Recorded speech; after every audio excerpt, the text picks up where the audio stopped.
नमस्कार। एक सबसे बड़ा प्रॉब्लम कि मैंने गुड्स इंपोर्ट किया है और ये ट्रांजैक्शन टू बी में रिफ्लेक्ट नहीं कर रहा, तो क्या मैं उसकी आईटीसी ले सकता हूं? जब मैं जीएसटीआर 3B फाइल कर रहा हूं तो क्या मैं उसकी आईटीसी ले सकता हूं? आइए सर, अब हम इस क्वेश्चन को एनालाइज करते हैं। आप आईटीसी कहां लेते हैं? ये पोर्टल का एक्सट्रैक्ट है। अब यहां पे क्या होता है कि आप कोई भी गुड्स अगर आपने इंपोर्ट किया है तो जो भी आईजीएसटी पे किया है at the time of custom clearance, so you will enter the amount here. But nowadays we know that amount of eligible ITC are auto populating. Can we enter the amount even if the same is not appearing in GSTR 2B? अगर कोई transaction जो bill of entry है वो अगर 2B में reflect नहीं हो रही है तो क्या मैं उसकी आईटीसी ले सकता हूं या नहीं ले सकता, या वो मेरी आईटीसी इनएलिजिबल होगी? क्या मुझे डिपार्टमेंट से कोई नोटिस आएगा? अगर मैं कहूं कि क्या प्रॉब्लम है जिसके कारण ये अमाउंट नहीं आ रहा, तो मल्टीपल रीजन हो सकते हैं। उसमें एक पहला रीजन, अगर आपने आधार ऑथेंटिकेशन नहीं करवाया तो आप इंश्योर कर लें कि आधार ऑथेंटिकेट कर दिया है आपने अपने टैक्स पेयर का जिस भी जीएसटी नंबर से आप लॉग इन कर रहे हैं। सेकंड, शिपिंग बिल ने जो शिपिंग कंपनी ने जो एंट्री डाली है, may be there may be incorrect data, जो कि लिस्ट प्रोबेबिलिटी है। थर्ड, कि कोई सिस्टम ग्लिचेस हो, आइसगेट एंड जीएसटीआई। क्या इसका कोई सॉल्यूशन है?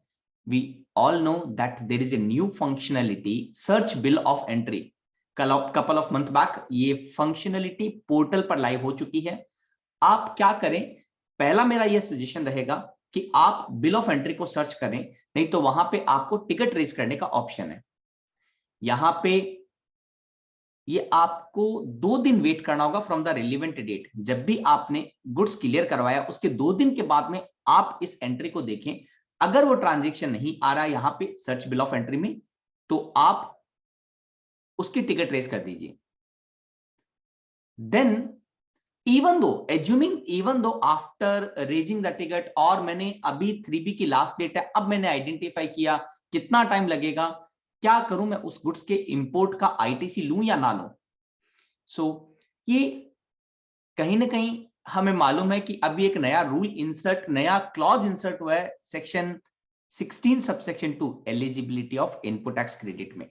क्या कहता है, हम सभी के सामने है कि the details of the invoice और the debit note refer to in the clause A has been furnished by the supplier in the statement of outward supply and the same has been communicated to the recipient in the manner specified. इसकी corresponding rule क्या है? Rule 36(4). Rule 36(4) को भी amend किया है।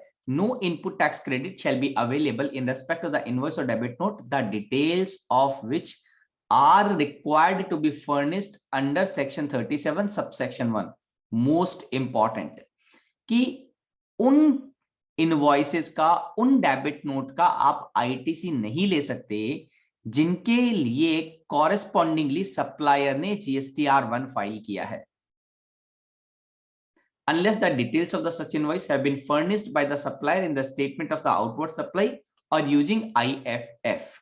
It means we all know that जब goods import करते हैं तो कोई कॉरेस्पॉन्डिंग सप्लायर जीएसटीआर 1 या IFF फर्निश नहीं करेगा।